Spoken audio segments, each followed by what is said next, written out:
Picture this, a company raking in nearly Rs 2 crore every minute. Today it churns out bikes, cars, private jets, even robots. But here, the kicker. It all started with a kid so poor he didn't even have a bicycle. This is the story of Soichiro Honda, the genius behind Honda. And trust me, it's a wild ride. From a tiny Japanese town to the top of the world, his life is proof that passion and grit can beat any odds. Let's dive in. It begins in 1906. Soichiro Honda was born in a small Japanese town to a blacksmith father and a seamstress mother. Money? They barely had any. Life was so tough they couldn't afford basic medical care for Soichiro as his 5 siblings, and tragically, all of them passed away in childhood. Growing up in that kind of hardship, you'd think education might be the way out. But Soichiro? He was terrible at school. Studying just wasn't his thing. Still, he had one spark of hope: machines. As a kid, he'd tag along with his grandfather to a local rice mill. This wasn't your average mill. It had a petrol-powered motor, a rare sight back then. The roar of that engine, the puff of smoke, the sharp smell of petrol, it hooked him. He'd stand there, wide-eyed, soaking it all in.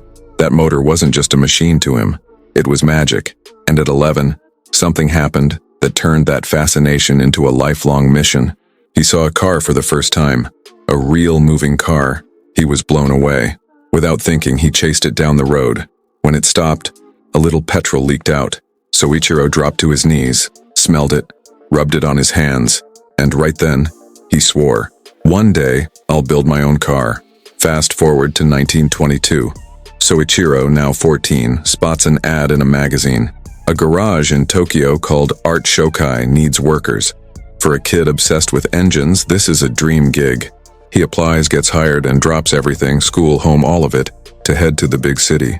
He's buzzing with excitement, ready to dive into the world of cars. But reality hits hard. The garage owner sticks him on cleaning duty and babysitting. Months go by and he's not allowed near a single engine. Hope starts fading. He thinks about quitting, running back home, but the thought of facing his parents after failing keeps him there. Then in 1923, luck turns his way. The Great Kanto earthquake shakes Japan, wrecking everything. Most of Art Shokai's mechanics leave to fix their homes, and suddenly, the garage is short-handed. The owner has no choice. Soichiro gets his shot at car repairs, and he shines. He learns fast, tests motorcycles and cars, and soon he's the best mechanic there.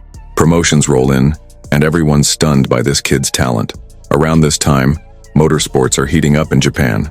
The garage owner taps Soichiro to build a racing car. He grabs a second-hand engine from an American Curtiss biplane, pairs it with a Mitchell car body, and creates the Curtiss. In 1924, it races in the Japanese Motor Car Championship and wins. Soichiro's there as the assistant engineer, soaking in the thrill. Racing becomes his new obsession, but he doesn't know yet how dangerous that love will turn out to be. By 1928, Art Shokai opens a branch in Soichiro's hometown, Hamamatsu, and puts him in charge on a partnership deal. The kid who couldn't touch cars a few years back is now running the show at 21. Everyone expects a hit, but it flops. Customers don't trust a young guy with their cars and the shop's empty. Soichiro's desperate. Then he notices something. Other garages give up on tough repairs, calling them impossible. He steps in, guarantees he'll fix them, and does.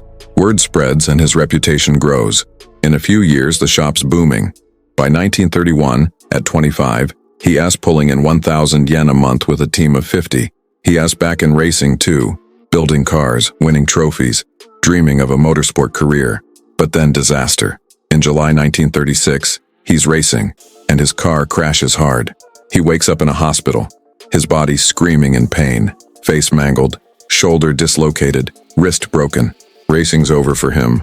It takes 18 months to heal, and in that time he pivots. He decides to make car parts, piston rings to be exact. In 1937, he starts Tokai Seiki with 50 workers and pricey machines. No experience, just confidence. If I see it once, I can build it. His family and friends warn him off, but he dives in. Months pass, savings vanish, and he even sells his wife's jewelry to keep going. Still, the piston rings fail. Finally, he admits he needs help. At 31, he enrolls in Hamamatsu High School as a special student to study metallurgy. He takes that knowledge back to the factory, and in November 1937, he nails it. A perfect piston ring. By 1940, he's supplying Toyota, The Navy, anyone who needs parts. His plant's massive. Business is soaring. Then World War II hits. American jets bomb his factory, and in 1945, an earthquake flattens what's left. Years of work, gone. Japan's in ruins, and so is he. He sells what's left of Tokai Seiki for Y4.5 lakh and steps away. During this break, he stumbles on a Japanese army generator, used for radios. Tinkering with it, he gets an idea that'll birth Honda as we know it. Post-war Japan's broke. Fuel's scarce and pricey, so people ride bicycles everywhere. Soichiro thinks, why not motorize them? In 1946, he starts the Honda Technical Research Institute, tweaks those military engines, and fits them to bikes. They're a hit. Cheap, practical. But he's got only 500 engines and petrol's still a problem. So he designs his own engine, one that runs on a mix of pine resin and petrol. These makeshift bikes sell like crazy. Next step, a real motorcycle. In 1948, he founds Honda Motor Company, and in 1949, launches the Dream. It's fast, stylish, but heavy and pricey. It flops. Soichiro pivots again, targeting the middle class. In 1952, he designs the Cub engine. Small, light, powerful. It's a game changer, earning him Japan's Blue Ribbon Award. He travels the world, studies designs, and in 1958, unveils the Super Cub. Affordable, efficient, easy to ride. It crushes the competition. By the early 1960s, Honda's Japan's top bike maker, exporting millions. Now America. Motorcycles there are for bad guys, biker gangs, criminals. Honda flips the script with ads in big magazines like Time and Life. No motorcycle word, just you meet the nicest people on a Honda, showing housewives, students, regular folks riding. By 1968, they sell 1 million bikes in the US, grabbing 43% of the market by 1973. Honda's the world's biggest bike brand, but Soichiro's still chasing that childhood dream. Cars. Japan's car market is brutal. Toyota, Nissan, Suzuki dominate. Everyone tells him to stick to bikes. He doesn't listen. In 1963, he launches the T360, a pickup truck. It bombs, but he keeps going. In 1967, he drops the N360, a cheap, spacious car for families. It's a hit in Japan. Then, in the 1970s, the oil crisis and US pollution laws shake things up. While other car makers fight the rules, Honda builds the CVCC engine. Clean, fuel-efficient, unbeatable. In 1975, the Honda Civic rolls out, rocking the US market. Accord City, more models follow, and his dreams complete. Soichiro once said, "Success is 99% failure." His life proves it. Crashes, flops, bombed factories. He took every hit and kept swinging. From a kid chasing a car to a legend who fascinated the world, he built an empire. Today, Honda's bikes, cars, jets, and robots carry his spirit. That's Soichiro Honda's tale.